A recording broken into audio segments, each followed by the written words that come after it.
Charles Haley. You're listening to Nothing But Niners.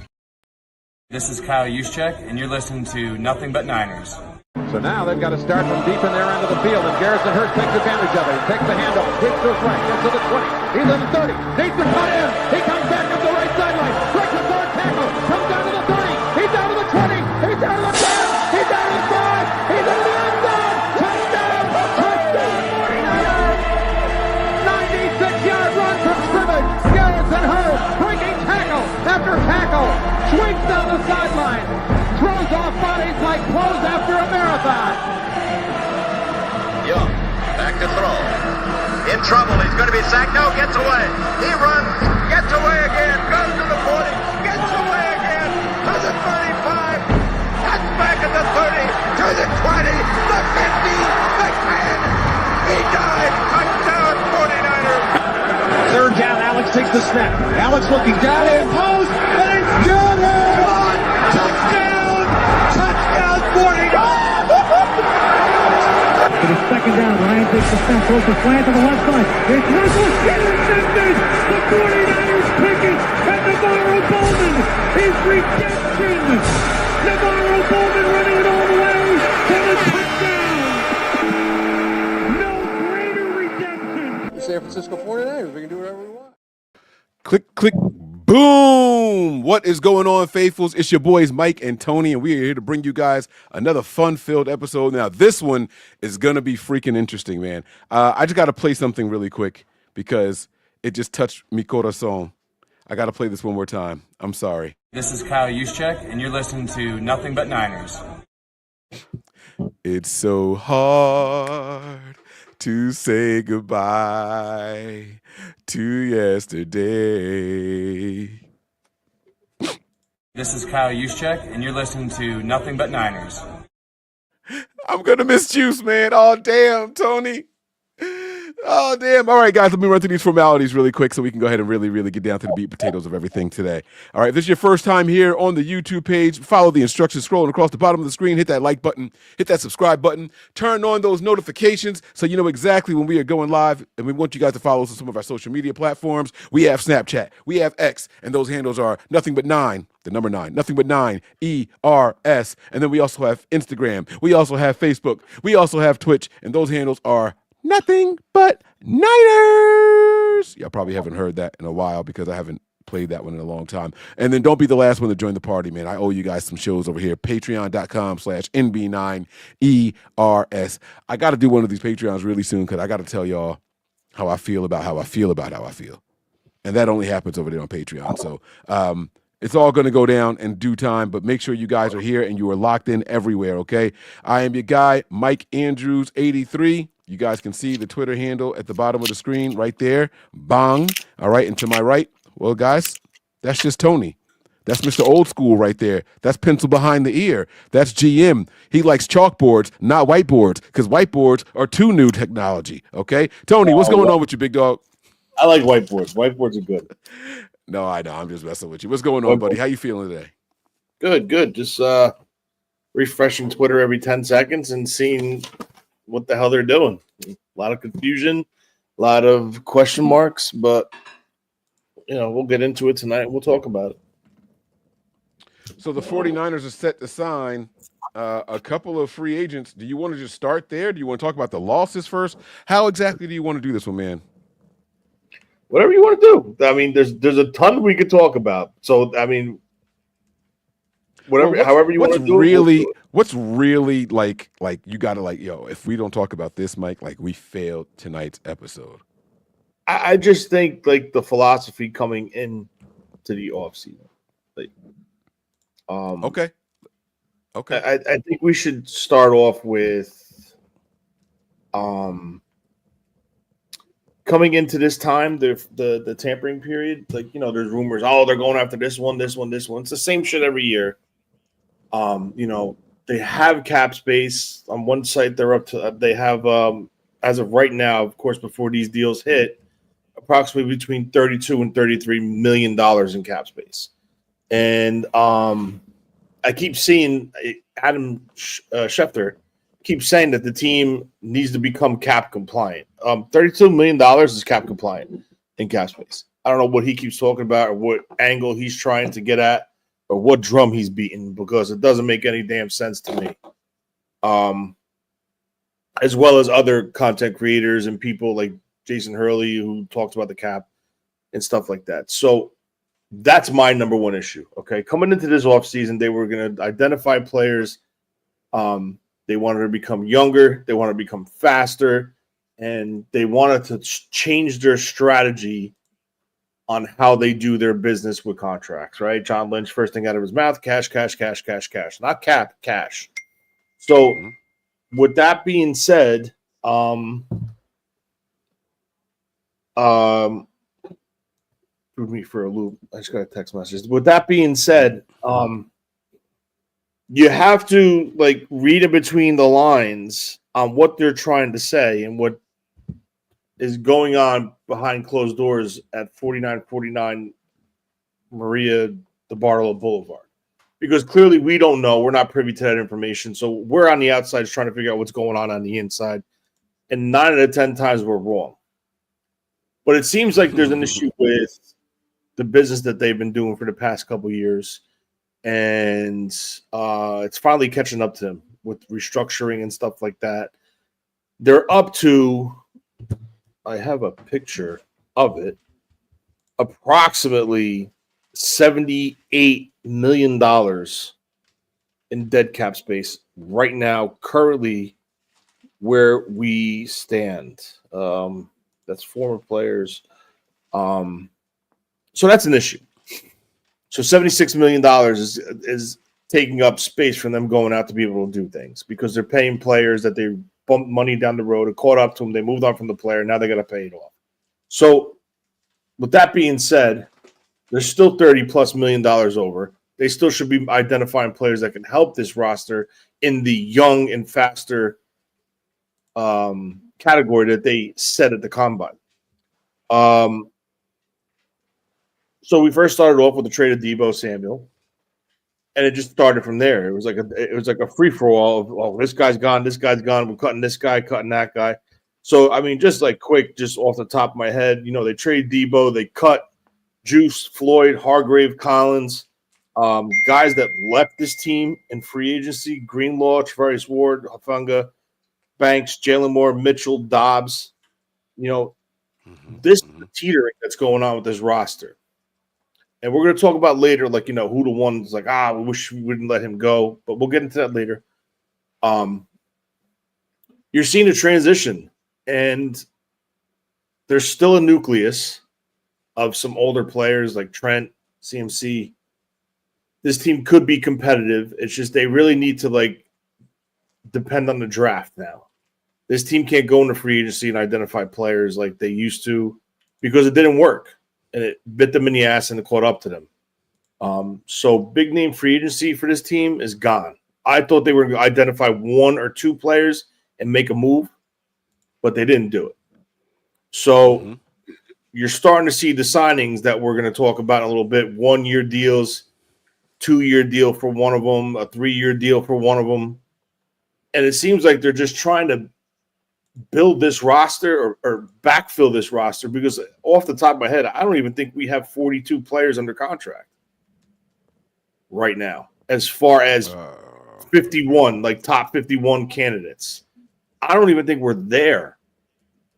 So if they're not going to go heavy in free agency on that tier 2, tier 3 class, not tier 1, you're going to have to hit this draft, and you're going to have to hit this draft hard. They got 11 picks right now, and I'm expecting an undrafted free agent class probably in about the 15s, at least. Right. So, we're going to get into the pieces now that they've been adding. Well, let's talk about this philosophy that you started with, right? John Lynch talked about less cash and getting younger. Less cash and getting younger. So you see the team start letting go of some of these guys that they signed to these 1-year deals, some veterans that were, high 20s, low 30s. They start getting rid of guys like Kyle Juszczyk, right? They let guys like Hargrave go. They let guys like, what's my man's name? That was the,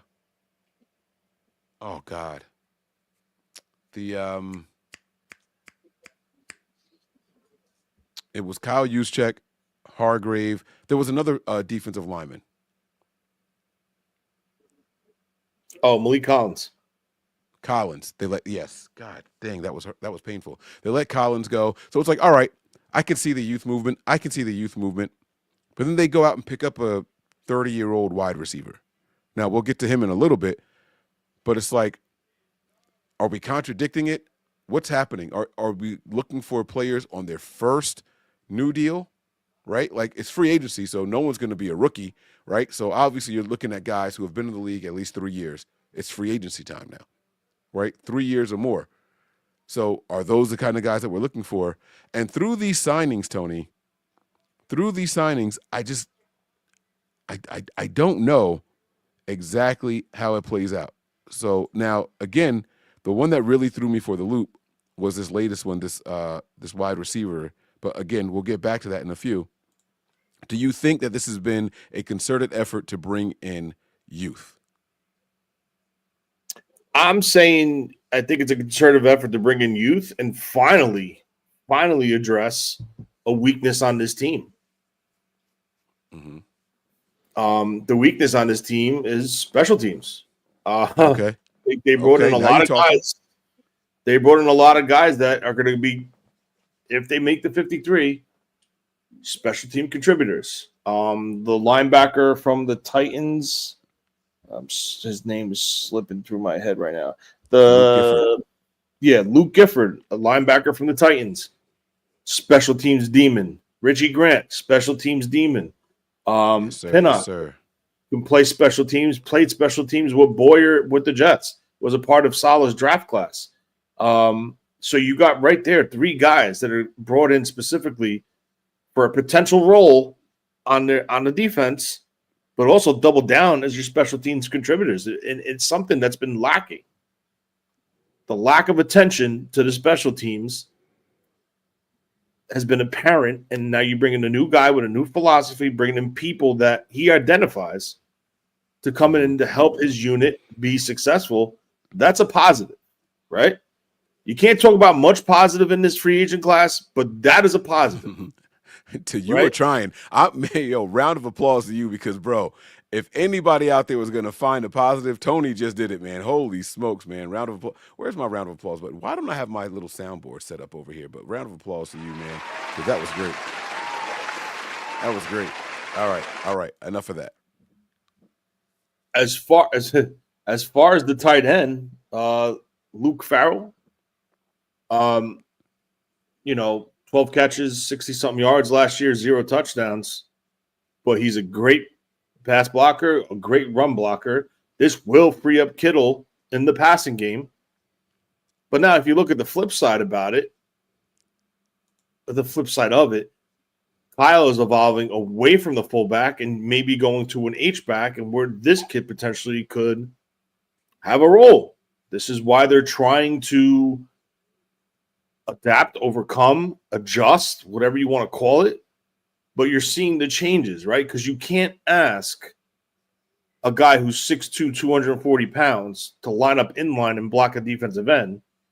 But you can ask a guy who's 6'5", 260 pounds to put his hand in the dirt and line up as a fullback and lead on a sweep or lead on a toss, whatever the play call is. So you see they moved on from one, and potentially this could be the new H-back role. If now Kyle wants to go out with 12 personnel with 2 tight ends, that could be a different look that we haven't seen with this team. So, again, and I'm not trying to say he's an all-pro. I'm not trying to say this free agent class is the best free agent class right now going on. But what I'm trying to say is they identified problems with this team, special teams mainly.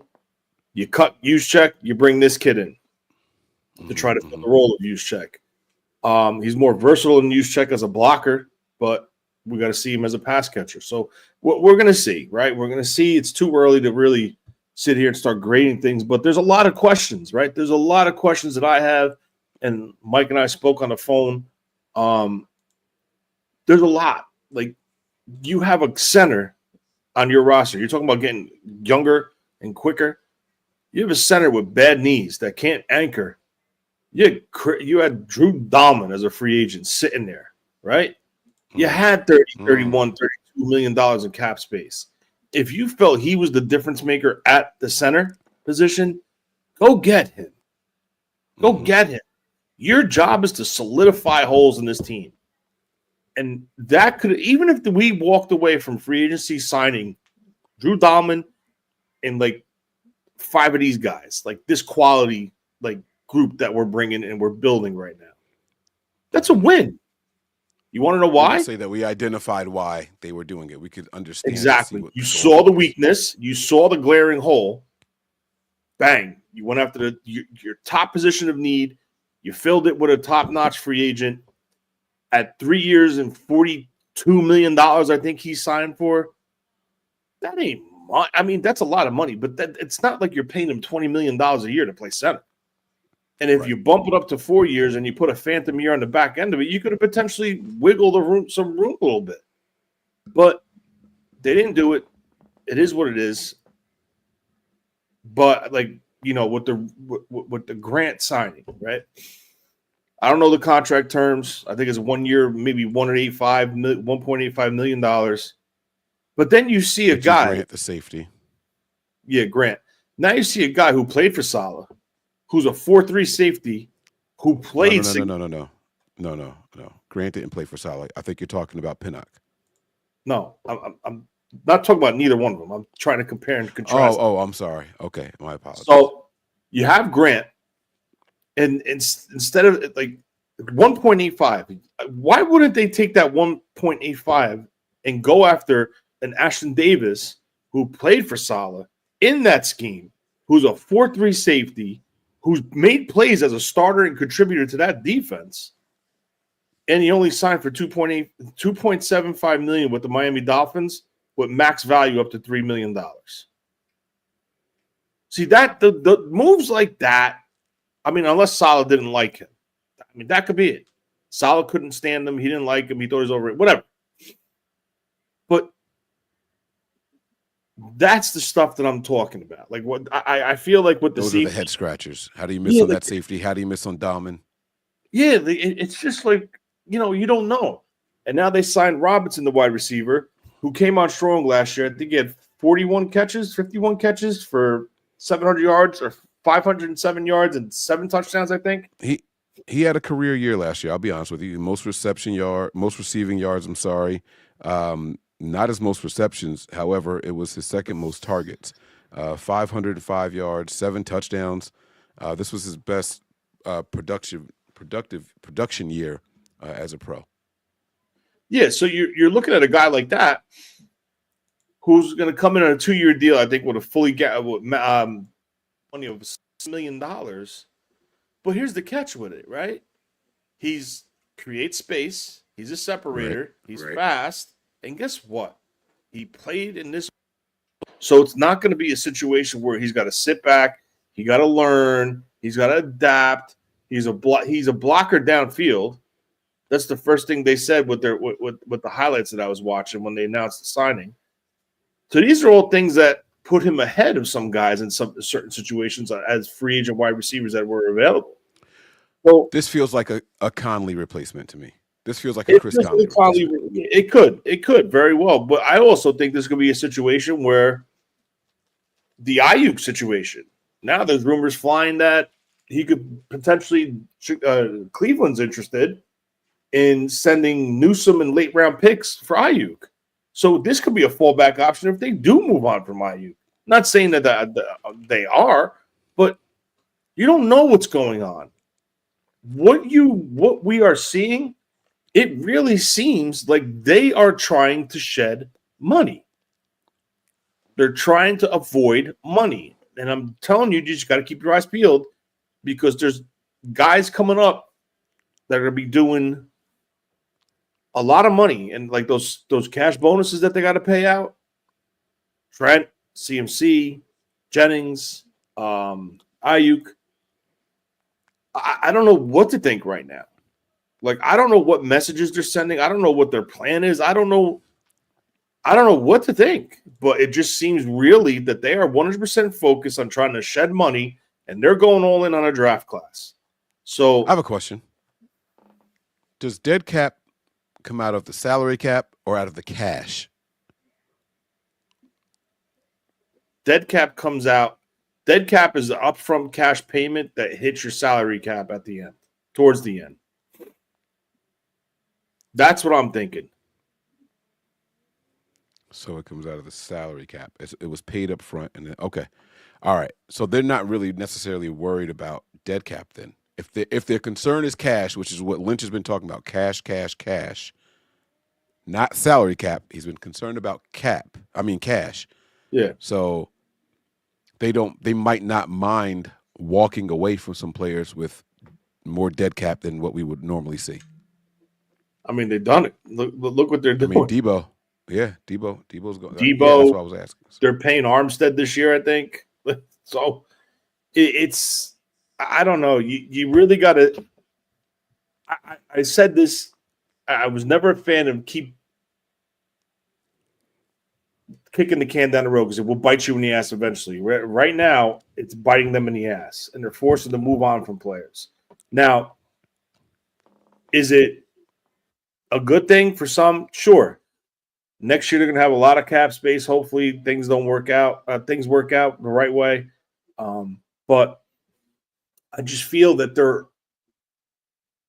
they got to stop. They got to come up with a way to run this front office more of a business and be smart about things. You want to restructure people that are going to be a piece of this franchise for years, not at the end of their career where you keep pushing like Trent. They keep pushing money down on Trent. What do you think Trent's going to pay till he's 45? Like, I don't understand. But I mean, I don't know. I think Jed legit had enough of writing checks. I really do. And can you blame him though? It's a tough pill to swallow. You know what I'm saying? Like it's really hard to just sit back and I feel like here's the crazy thing, right? The Niners are either being brutally honest or we have to really be detectives to see what's going on. Isn't it weird? It's like one or the other, right? Like what if everything they're saying is true in their face value? We want to get younger and we don't want to spend so much cash. They're doing that. Nobody that they signed other than Robinson, has more than 6 years experience in the NFL. Everybody is a 3 or 4 year guy. I think one guy might have 5 years. And I think was that Grant? No, Grant's got 4. Pinnock is 4. Gifford. It was Gifford. Gifford's the other one. 1, 2, 3, 4, 5. He's got 6 years experience. That's who I was thinking about. It was Gifford. But he's the special teams ace. And special teams guys, their years, their bodies aren't quite the same. They can play a little bit longer. I don't know if you guys remember C.J. Spillman from the 49ers. What was the guy's name? Colin something. The Niners had a Colin on their team. Jones. Colin freaking Jones. That's who this guy reminded me of. I said it in the chat, and I said Colin. I said it's Pharaoh Colin. That's who I was talking about. Colin Jones. Good. Look at you, Tony. Damn, that memory right there, boy. Woo! I bet you know what you ate for dinner last Wednesday, don't you? No, I'm just kidding. But no. So other those two guys are the ones that you know what I mean. Those are the ones that were out there. So everybody else is 4 or fewer years. It seems like they are making a concerted effort to get younger. It looks like they are trying to save on cash. They're not paying out a lot of bonuses to these guys. It seems like 1 year deals, 2 year deals. I mean, what's the longest deal they've given out so far? Is it that tight end deal? The 3 to the tight end. Yeah, the tight end deal. So, yeah. I mean, and if that's the one that you're going to break the bank on, that's the least that you're going to break the bank on, right? Like that's the position.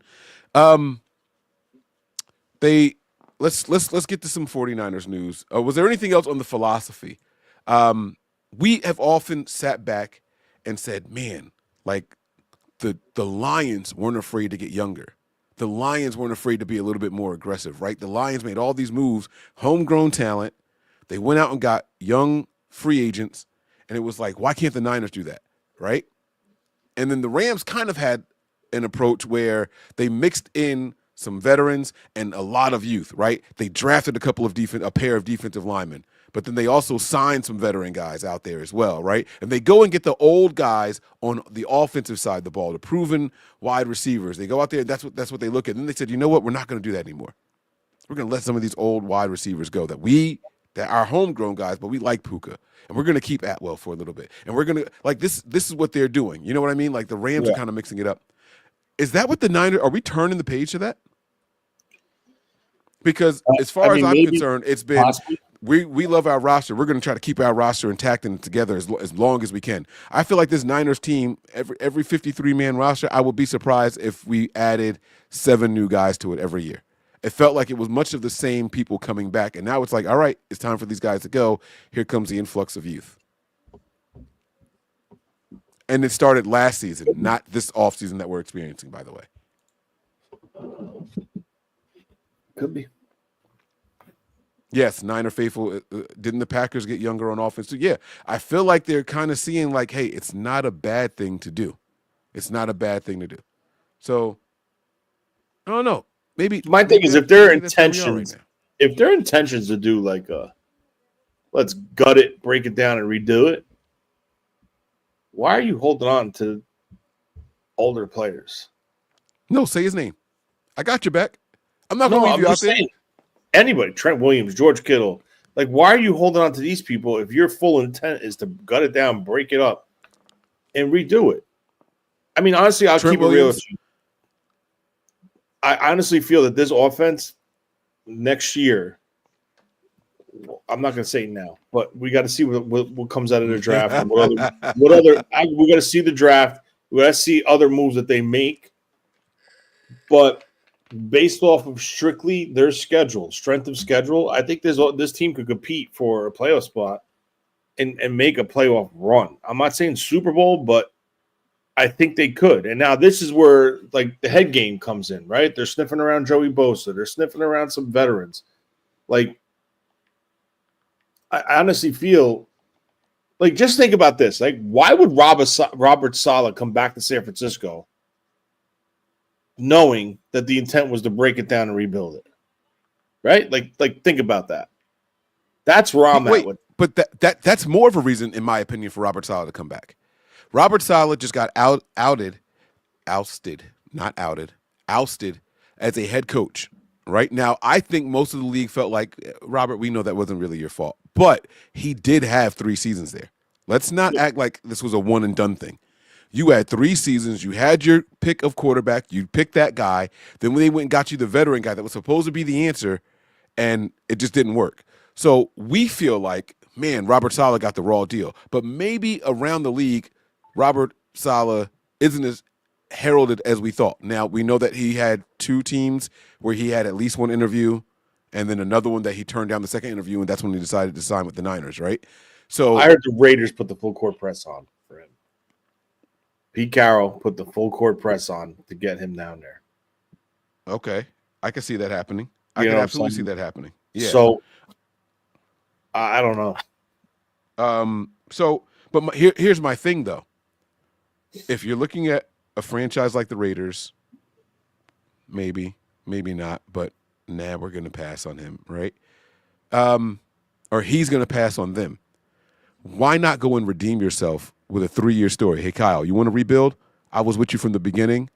You gave me 3 or 4 years over there before.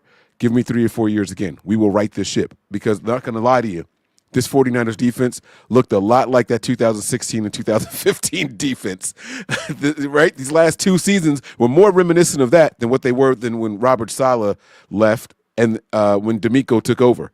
So if there's somebody that you know that can help you rebuild and you can start gaining some faith and garnering some good favor around the league with, it's this combination here. So maybe that was more of a reason for him to come back. Wait a second. Oh, God. Did something this just dude happen? got a fucking DUI, could be facing a suspension? Who? Robinson? Wait, what? Tony's breaking news over here. When did this happen? He got it. Wait, where the fuck did it go? I just had it. Bro, Twitter, the X, whatever the hell you want to call it, this shit's acting weird as hell. Well, it's been bad. It's been bad. Like tweets pop up and then they're gone. It's like what?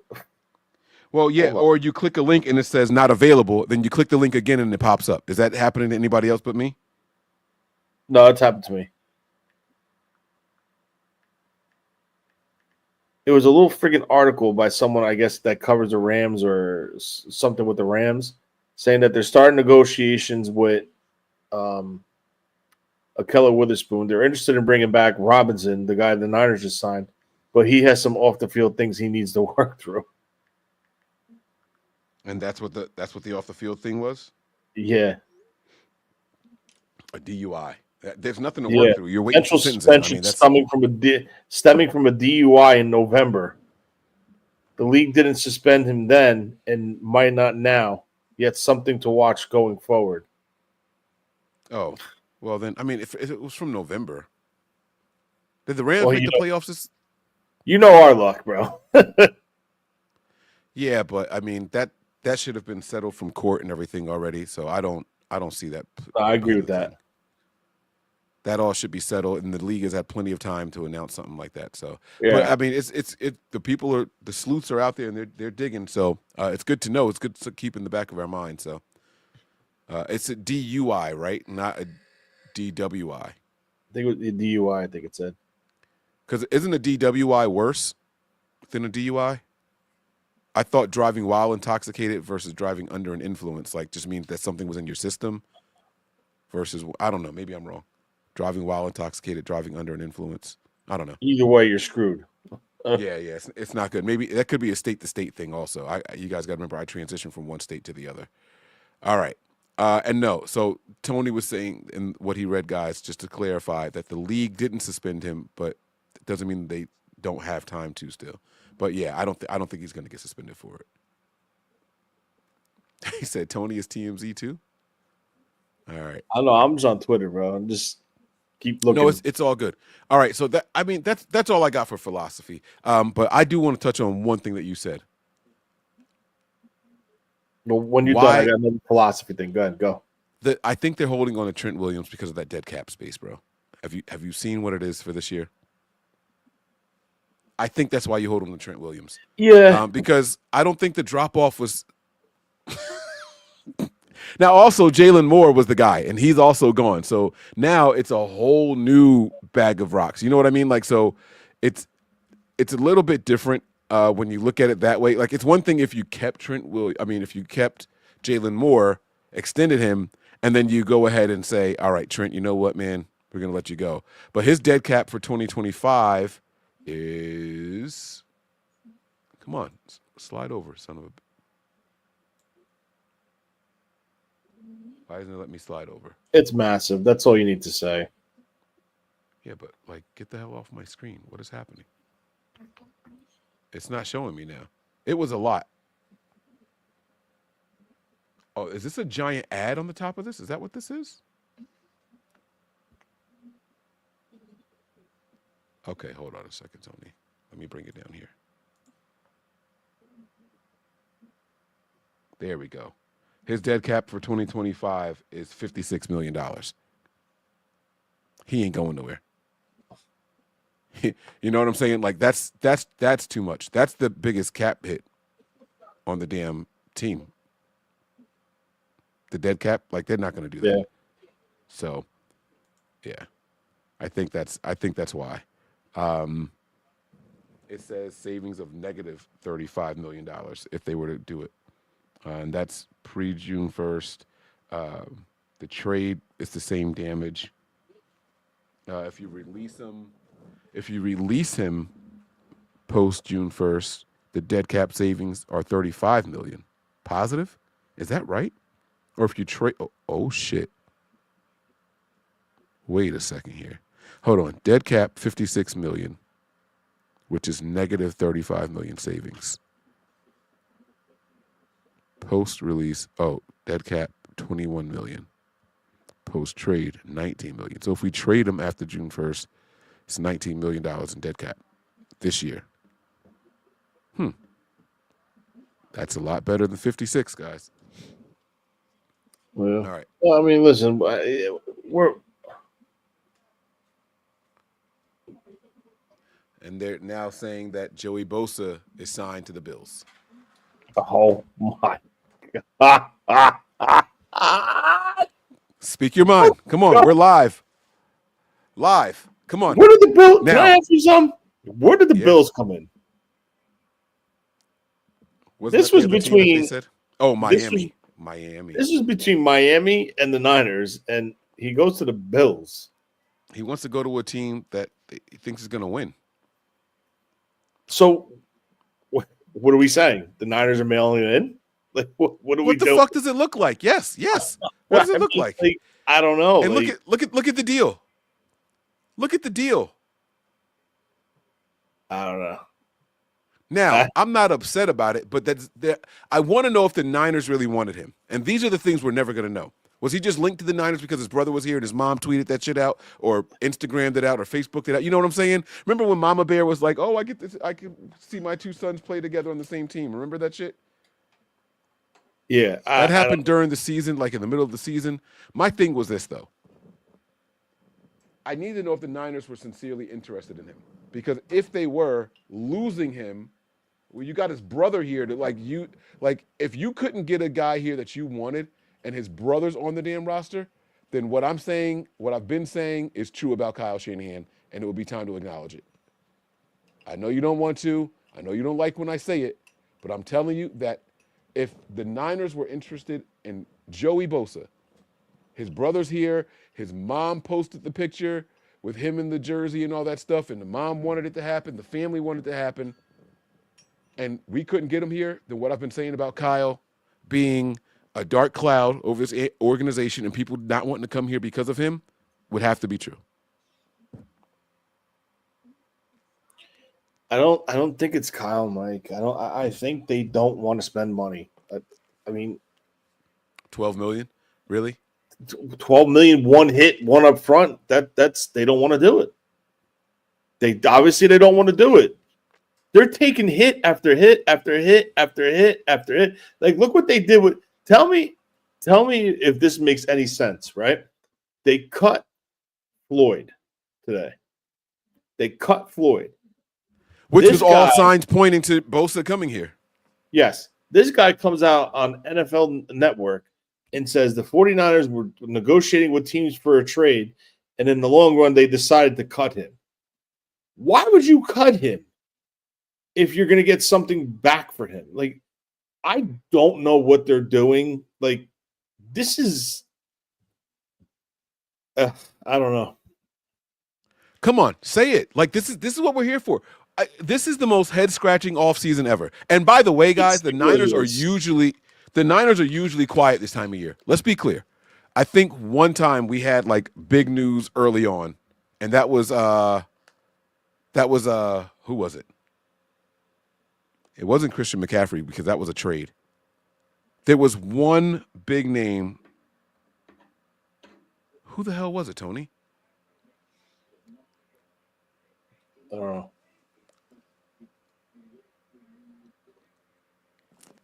I don't know. It was Hargrave. It was freaking Hargrave. That's who it was. It was Hargrave. Hargrave was the big name. That was the one. But 90% of the time with this regime, other than their first year, because all they had to do was bring in free agents, you know what I'm saying? Their first year, that was that, and then it was Hargrave. They don't do shit this time of year. So this is par of the course.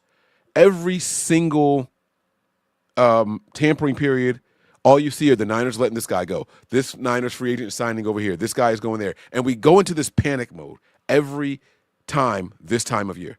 This is wash, rinse, repeat. This is like us saying, when are they going to sign this guy? Guys, come on. Like, it's August. You know when the contract extension is coming in, right? But we panic every single time. So, I think, I got to be honest with you, I think you really need to start questioning them too. You really need to. Their philosophy? I think you need to start questioning their philosophies, decision-making. Listen, this started, and I remember we talked about this Not only about the stupid bullshit where they're kicking money down the road, they're restructuring to bring this guy in, all the old guys are restructuring, stupid moves, very stupid moves. But this all stems back to, and I'm going to ask you something on this defensive line. What is their biggest need right now? It's interior defensive tackle. Okay. Now, do you realize the minute they traded DeForest Buckner, they have not stopped trying to identify a tackle to replace him? I completely disagree. They was tried the one biggest. Guy. I'm telling you right now, that was the biggest mistake that they did. You said they haven't stopped trying to replace him, and I couldn't disagree more.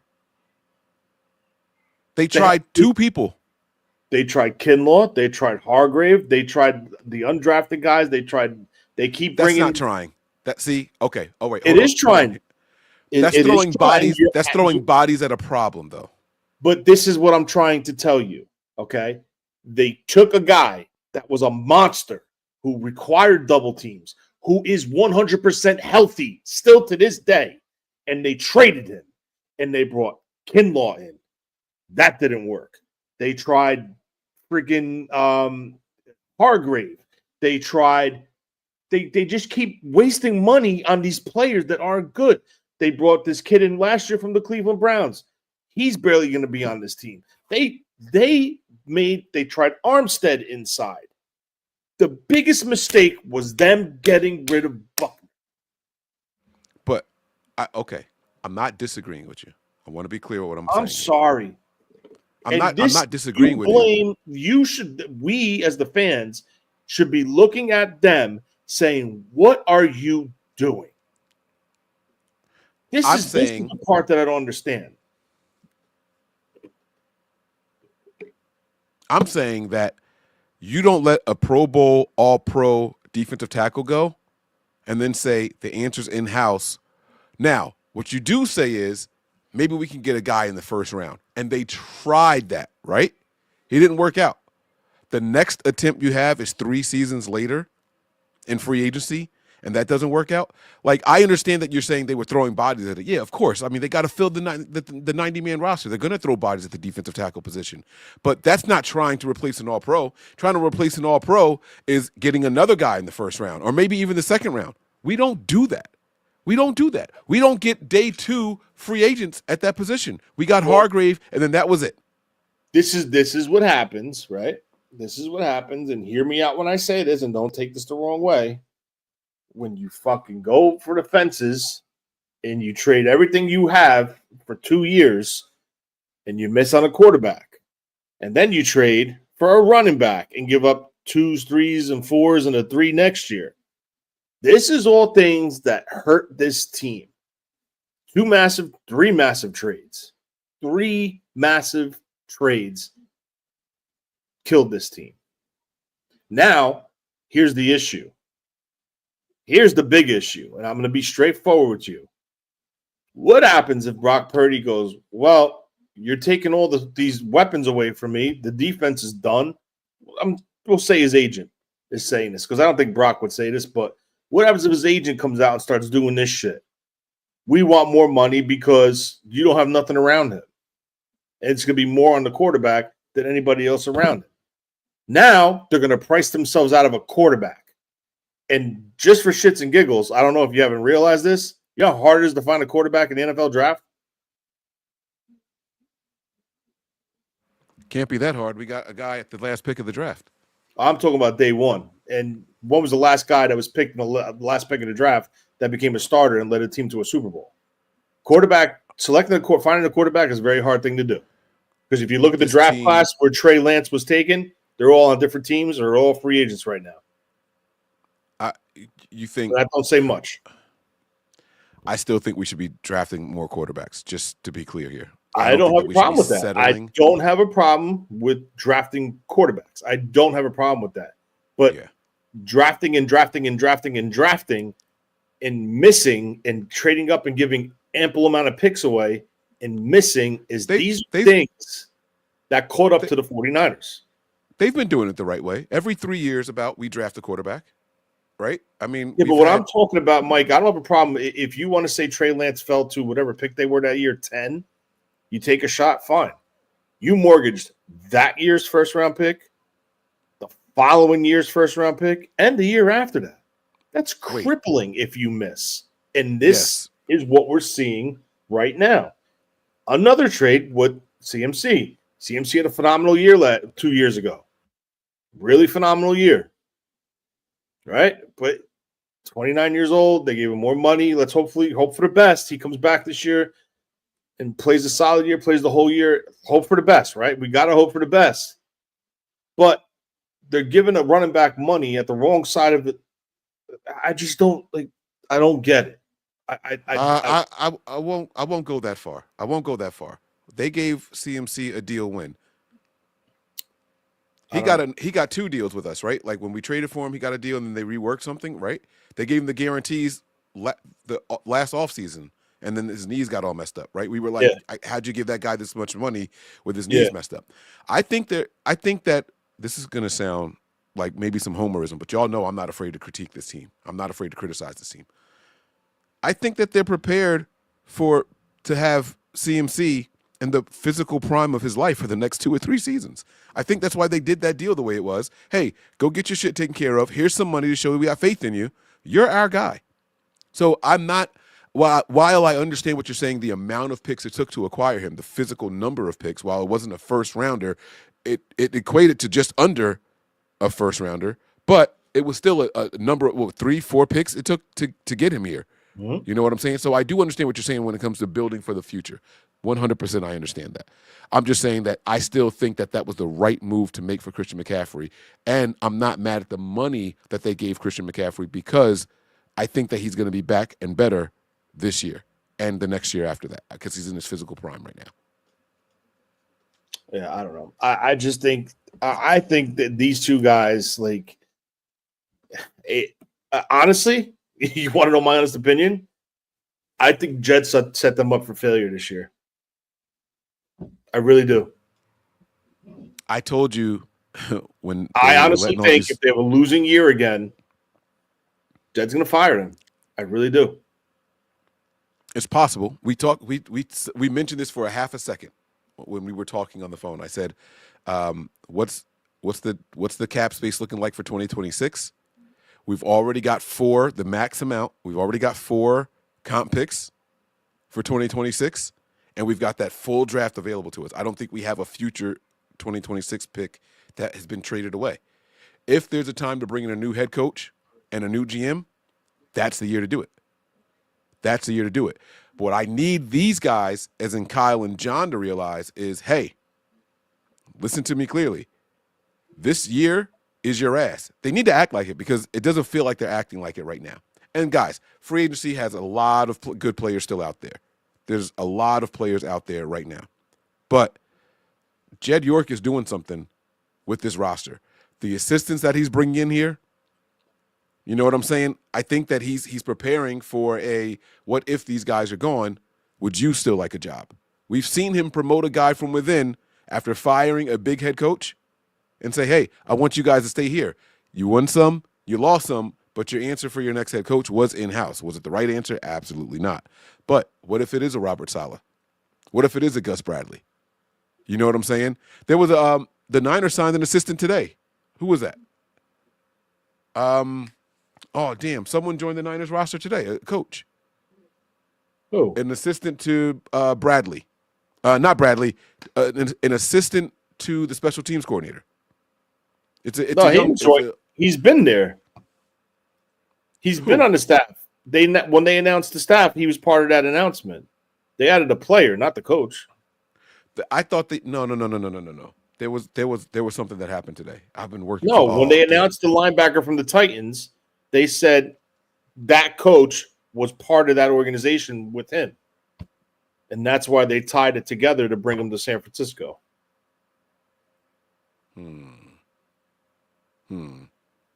I swear that there was like an assistant to the special teams coordinator or something like that I heard today. But I could be wrong. And I probably am wrong because, again, I've been running nonstop today, so I apologize about that. See, this is the thing that pisses me off, right?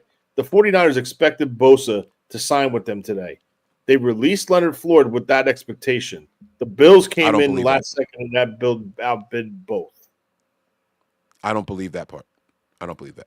I don't think that you release Leonard Floyd without knowing you have him signing paperwork. I don't believe that. Let me guess. Let me guess who said that. Never mind. Who said it? Tell us who said it. I'm siding with it because that's the way they thought it was in the bag. I think there's two names of potential people who said that. Is it a he or a she? It's nobody of the ones that you're thinking about. Oh, okay. All right. All right. All right. I just think I don't think that John Lynch would make that mistake because remember, he thought that he had a player locked up before in not Saubert. It was the other tight end. No, it was the linebacker, Kendricks, who backed out on him. Yeah, that was the other one. But we ended up settling for Saubert because they thought they had a tight end. Well, it's hard to remember when he didn't make it here. But anyway, there was a tight end also that they thought they had, and Kendricks was the other one. I don't think they're going to make that mistake again. I don't see this team making those kind of errors over and over and over. So, Brock Wright. No, they got though. That was a restricted free agent. There's no way they made a contract offer and the Lions matched it. There's nothing. But what I'm saying, they thought they were going to get him, and then the Lions said no. So if you think you're going to get him because you make that offer, you don't release the guy. What I'm saying is you're not going to release a guy without knowing for sure you got him here. That's what my point was. And sure, no, I understand that. About Kendrick was the other thing, though. I think John Lynch got a little content knowing that it's Bosa's brother, and he got a little comfortable, and he thought it was pretty much a done deal. They were going to agree to it, done, and fucking Buffalo pulled their pants down and got him right out from underneath them. It is what it is. They fucked up. I think one thing we can guarantee is going to be a new look 49ers this year. Obviously, there's no one left. It's got to be exciting. It's got to be exciting, though, right? Like a new look 49ers is going to be damn exciting. I mean, how exciting does it get? Were you excited this year going 6-11? I wasn't. I was excited watching games like to look at new players though. To look at different players. When we were going through all these injuries and shit like that, I'm like, all right, what does this lineman look like? What does that lineman look like? You know? All right, well, we normally wouldn't see this much of Mason, but let's see what Mason's got. Okay, we normally wouldn't see this much of Garindo, but let's see what Garindo's got. I was excited to watch the individual performances. It became a lot less about wins and losses and more about looking at the talent. I think we realized we got some talent on this team. Those injuries are what let us know that we got some talent. I was pounding the table. I want to see Cowing. Didn't get to see him, but we did get to see Pearsall finally come into to play. And we got to see Pearsall get some significant reps and run some significant routes and play significant points in the game. You know what I'm saying? So I think it's a gift with the curse. And I think, I could be wrong, but I think that's how the philosophy changed. I think they said, hey, guys, take a step back and look. We did some pretty impressive things when we didn't have anything to play for, when we were missing most of our starters. Look at the gems that we found out of that mud. And now it's like, okay, let's see what happens. Now you sprinkle those guys in with some of your starters, as opposed to all of those guys having to play with no starters. Now you're actually sprinkling them in there. This could be a good asset. This guy could be a good asset. That guy could be a good asset. I think it's more exciting when we're back and healthy again. You know what I'm saying? Christian McCaffrey plus Isaac Garindo. What does that look like? You know what I mean? Christian McCaffrey plus Mason. What does that? Oh, well. But you know what I'm saying, right? Like, what would it look like if Ayuk is healthy and we got Pearsall out there? How confident is Brock when he's throwing that ball now to a spot and not to a receiver showing him the front of his pads every time? Just saying. Yeah, we'll see. Do you want to discuss some of these players that the Niners have signed? Yeah, whatever. I'm fine. That's fine. All right. That's fine. All right. So we kind of talked about Demarcus Robinson. And we told you guys that he had a career year. He's 30 years old now. He'll be 31 by the time the season for the season. He'll be 31 years old. I tell you what, let's do this. I don't want to talk about how good or bad they were because it's going to sound really, really bad. Let me ask you this question. What are your expectations for each of these players, one by one? DeMarcus Robinson. I think we both said that he would be a good Conley replacement, right? Conley was about this age, 33 or something like that, right? Like Chris Conley was an older wide receiver.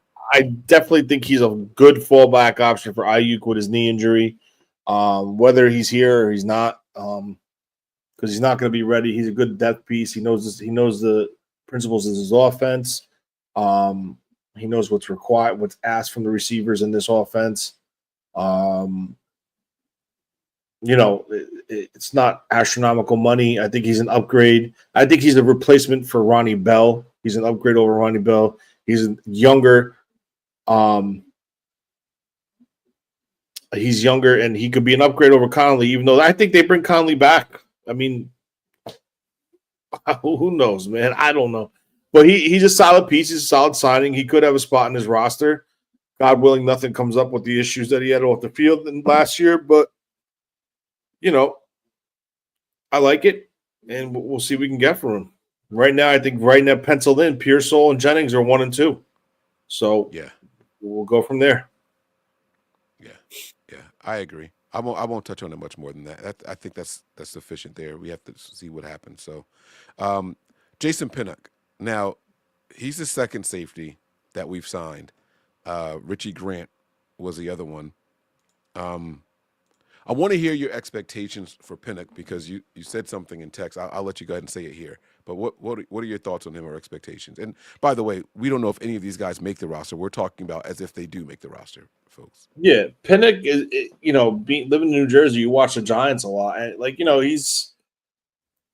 he might not be the best coverage guy, but he's consistently flying around, making plays in the reverse the run. He's a good guy off the edge. Like, the Giants blitzed him a lot. I think he had 6 or 7 sacks last year. I try to find his stats. Someone just tweeted something about it, and they made a valid point.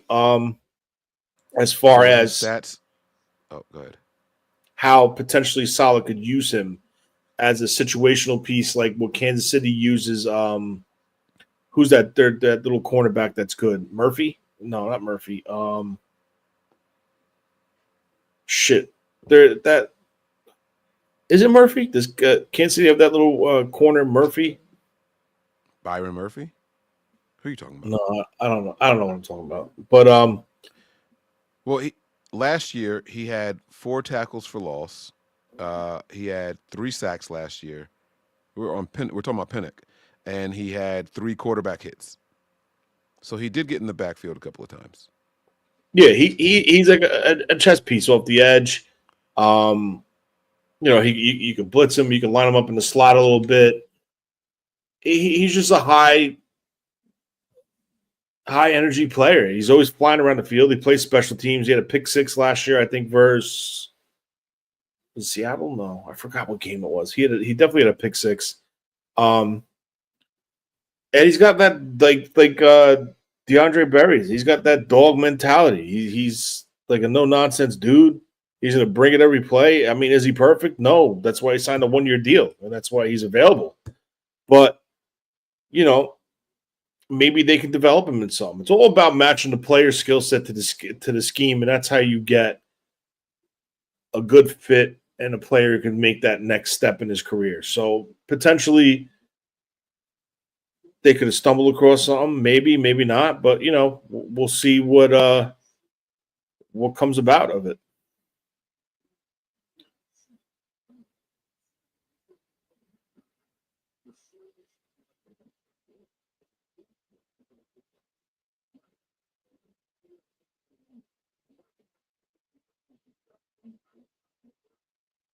I can't even hear you. You on mute? My bad. I was on mute. My apologies. Here are his stats here from last year. He played and started in 16 games, 1 pass defense. But again, guys, this is a safety, so he's not going to have a lot of those kind of numbers there. 3 sacks, 85 total tackles. And then here you see the tackles for loss, the 4 tackles for loss, the 3 quarterback hits. All right. Love you too, baby. Good night. So that's what you got here in Pinnock here. And then I know some people are saying, oh, well, does he contribute on special teams? Not so much anymore. So if you go here to his snaps, you'll see, here we are here. He only played 6% of their special team snaps last year. He's been a defensive player. You can see the snaps here. He has been a defensive player the last couple of seasons. So you expect him to come out here and compete with Brown? Potentially Brown. I mean, he I think on this team, I think Mustafa obviously is the one starter. I mean, we don't know what they're going to do. We don't know what they're going to do with the draft. I mean, are they going to try to make another run this year at Blackman to come in and be a true single high free safety? He was with the Colts last year under Bradley. I mean, they tried it last year. He went back to the Colts. They're still in the market for things, but I'm just telling you, it's going to be harder and harder for this team to bring people in that they're showing interest in if they're not going to pay. Like if they're going to lowball everybody, this is what our free agency is going to look like. Taking shots on players that majority of these guys were probably brought in on a 30 visit during their draft years, and they didn't work with their team, so the Niners go back if they like them, and they just take a shot on them and see what they can get out of them. So, I mean, I don't know. That quarterback rating for last year is terrifying, bro. That is terrifying. It's crazy. 135.9 scares the shit out of me. I'm sorry, but it does. It does. That is terrifying. And we're like, yeah, let's go get him. Let's go get him. 13 yards per completion. But again, that's a safety. So how low are those yards actually going to be? You know what I mean? How low are those yards actually going to be? But wow. So I don't think this guy was born to be a special teams player. Now, let's transition to the other guy, Richie Grant. All right. I got to blow this one up as well. Let me blow this up first, and then I'll show you guys Richie Grant's. I'm going to go down to his snaps first, just so we can see the difference between the two guys. All right. So I'll show you. Well, I already showed it, but I'll show it again. Robinson snaps here. You can see 95% defensive snaps, only 6% of the special teams. Where if we flip it, boom, this now is the other safety that we signed, and Richie Grant.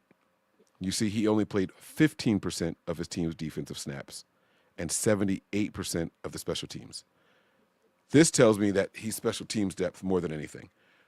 New special teams coordinator, guys, a respected NFL special teams coordinator. He's coming in saying, hey, I need guys.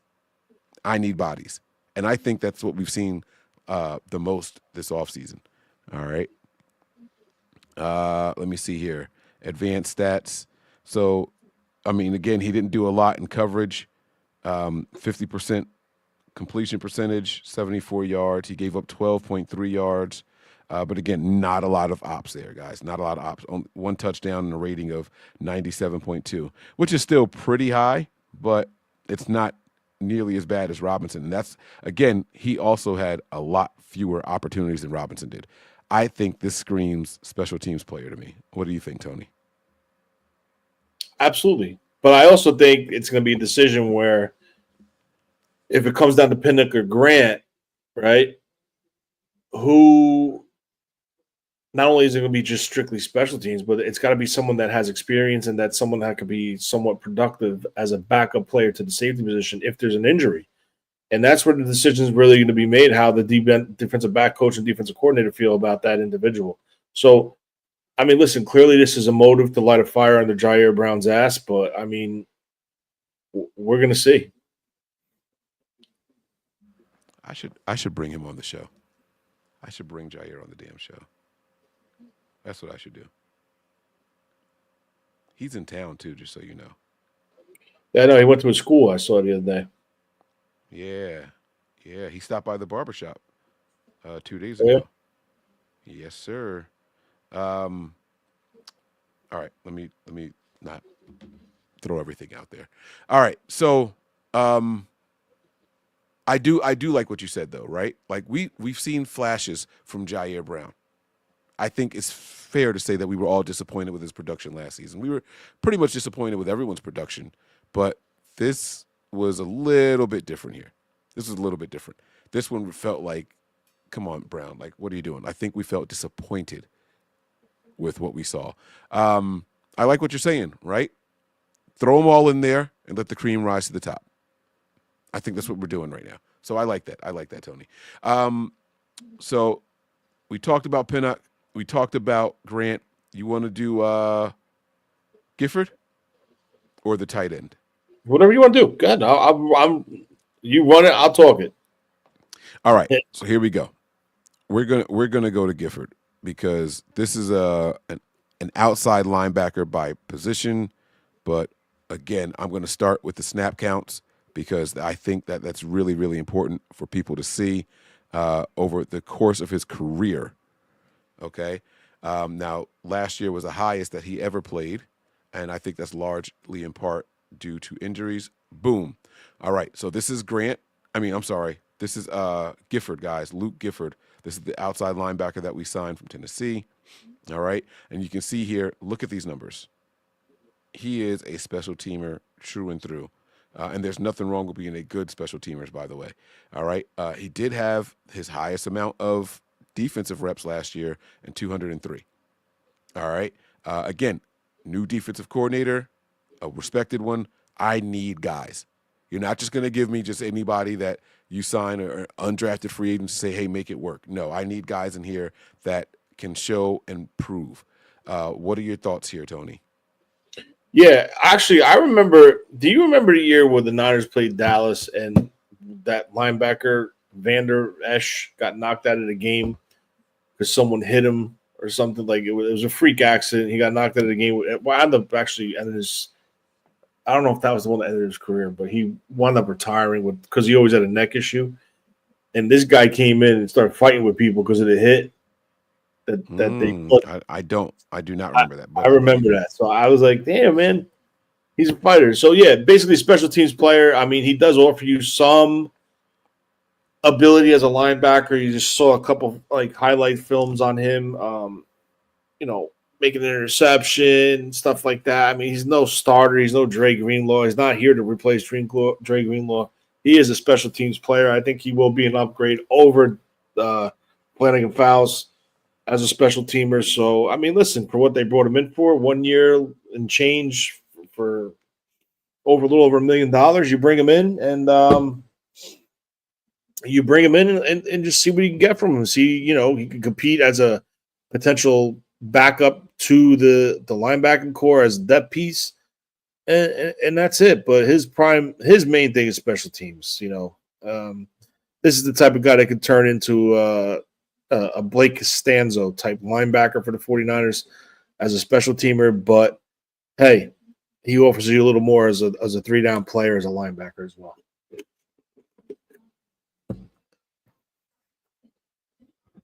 And last but certainly not least, and this is, I believe, everyone that the Niners have acquired, Luke Farrell, the tight end. Here it is right here.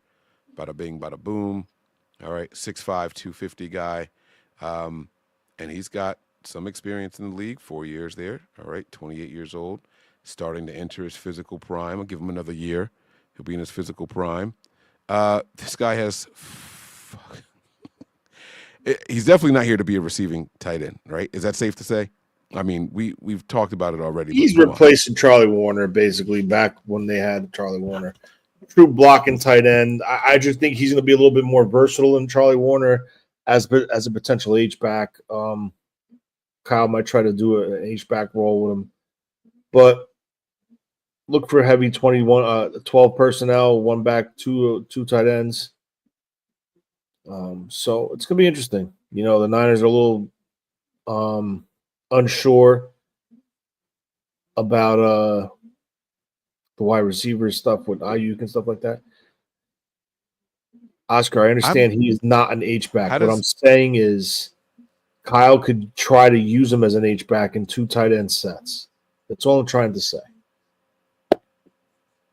How does a guy play this few snaps and last on a team for so many years? He's a really good blocker, I guess. Obviously, that's the only thing that's keeping him there. He's not a pass-catching threat. So And like he was there for all the games too. I mean, he's missed one game in his career. One. You see the 15 up there in 2021. We were still playing 16 games that year. So he's missed one game, and he doesn't play a ton of snaps on either side of the ball. I have no idea what to expect from this guy.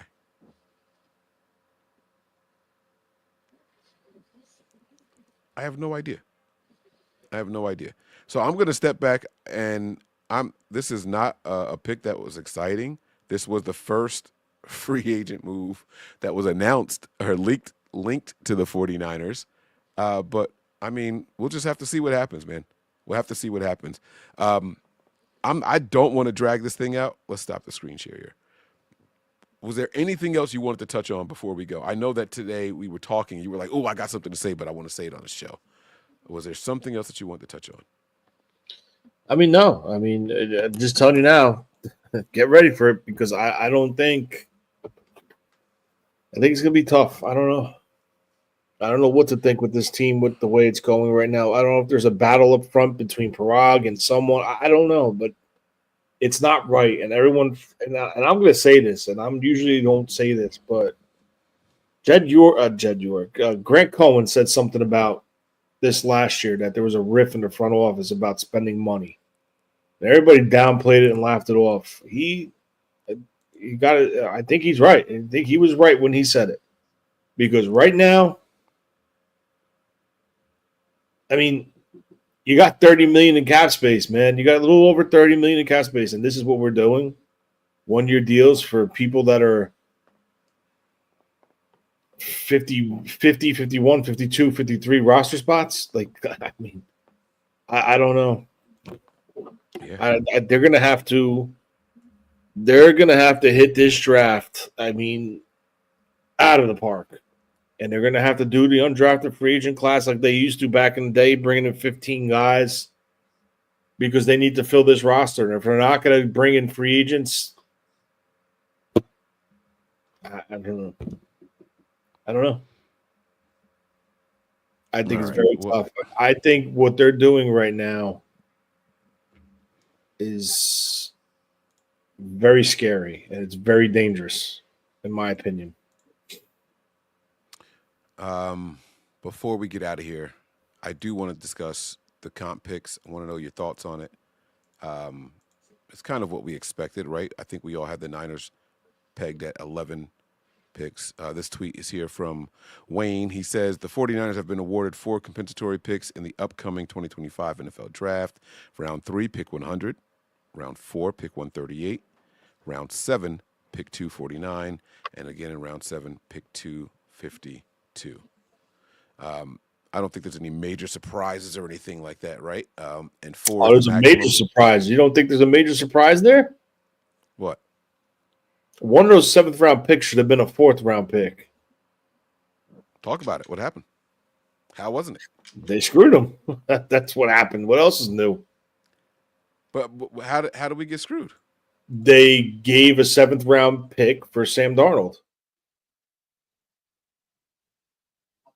Sam Darnold, if you went on Over the Cap when they did his mock, he tried to project the compensation pick. It was supposed to be a 4th round pick. We were supposed to have 2 4th round picks. It should have been 138, 139. They were back to back, and they gave him an extra 7th instead of the 4th. How do you go from a 4th to a 7th for a player? Ask the NFL. Because he played a lot. I don't understand. He played a lot. I thought they should have got a 3rd for Sam Darnold, to be honest with you. Was it based off of production? No, I thought it was based off of the contract that the player – contract and production and the offset of what the team did last year. They didn't spend big money. So I just don't understand how Sam Darnold put up all those numbers, made it to the playoffs, and they lowered the value. He didn't play for us. That's probably why, right? So it doesn't have something to do with like the amount of snaps you lost also or something like that from the player. Isn't that a part of it also? I was under the assumption a free agent leaves, and it's the value of the contract that they sign and add that to the role that they have on the new team. It's some crazy ass formula. I don't know, but Over the Cap had a projected 4th round pick return for Sam Darnold. All right. So per Over the Cap, it says here. Oh, I'm not reading all this shit. This is crazy. Never mind. It's not worth it. It's not going to change anything. No. Contracts are ranked via final numerical value based on the sum of points awarded as follows. Inverse ranking of the contracts player average per year. 1 point each for each percentage point of snaps played on offense or defense. That right there. Sam Darnold didn't play a lot for the Niners. He took a couple of snaps, and that was it. So I thought it was based off the new team. Right, but what I'm saying is if he didn't play for us at all and went somewhere else and became a starter, we didn't lose any offensive snaps, if that makes any sense to you. If he never took a snap for the Niners but was on our roster the whole time, and even if he went and was the starter all year somewhere else, we didn't lose any snaps. And I think that's what it's supposed to be. It's supposed to be about how many we lost versus what he went and did somewhere else. And I think that's what the biggest miscalculation was for all of that.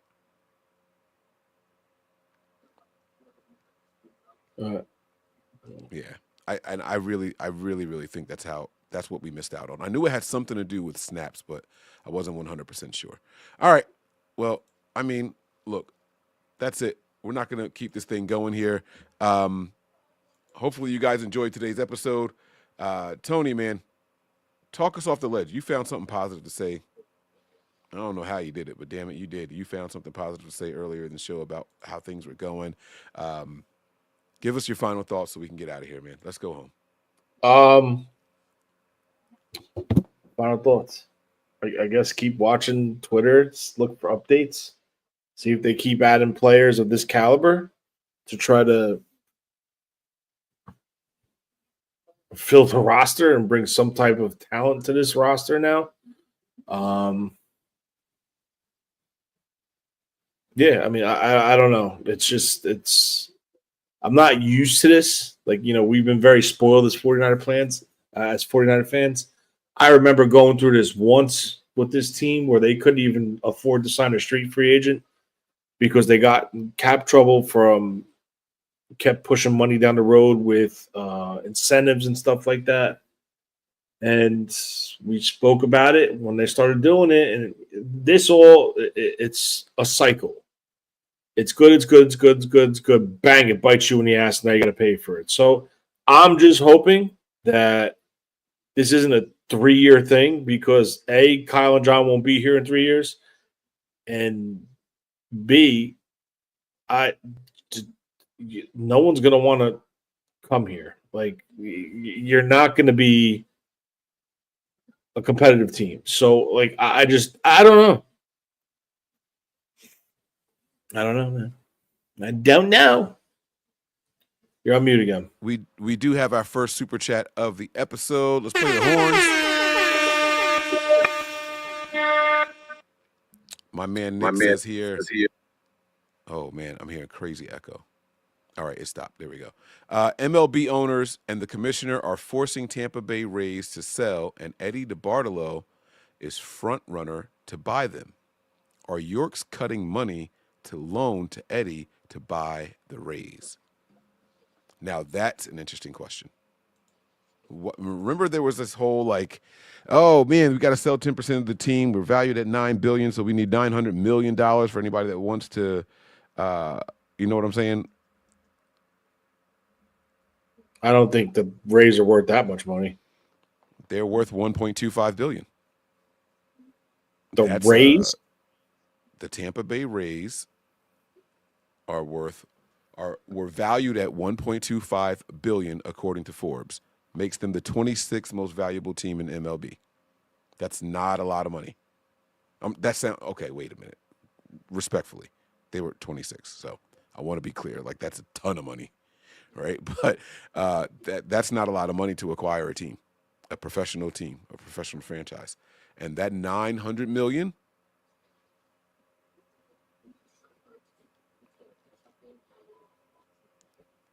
This is a family business.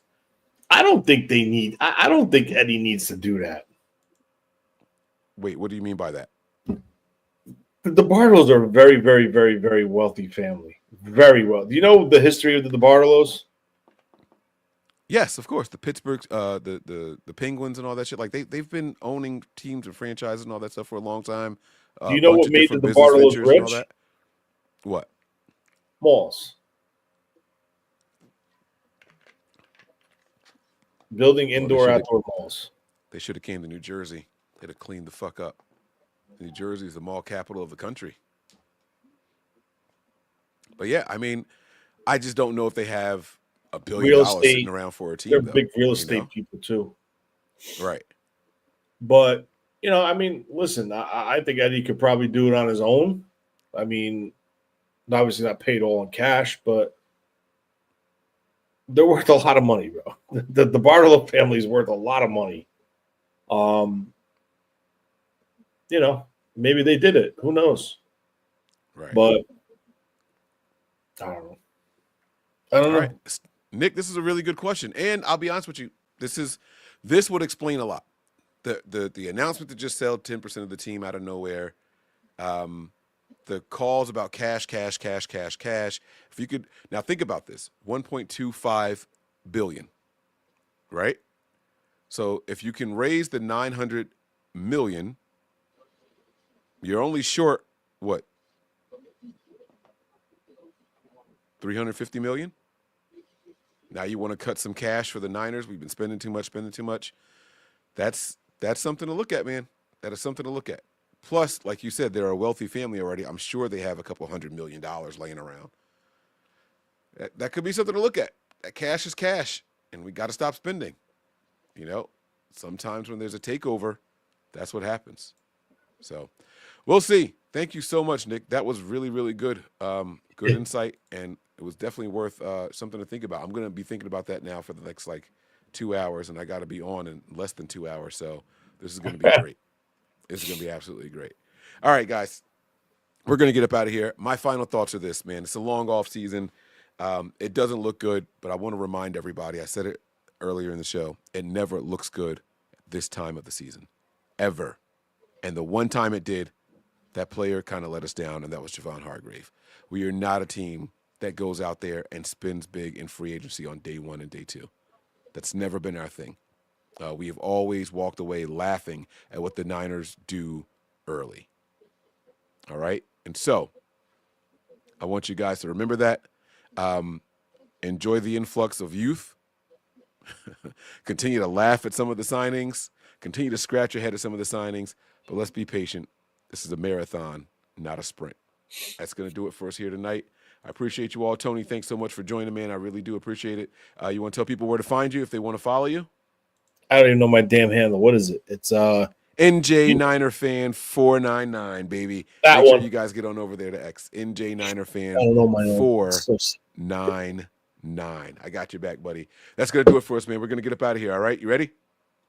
Yes, sir. Prepare for glory. Anticipate pain. But always remain faithful. Peace.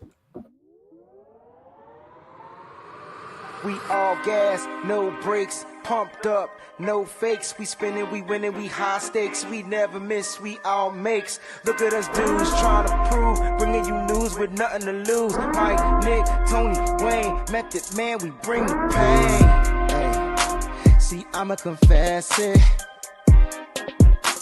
We under the pressure. If you looking to find us, we them nothing but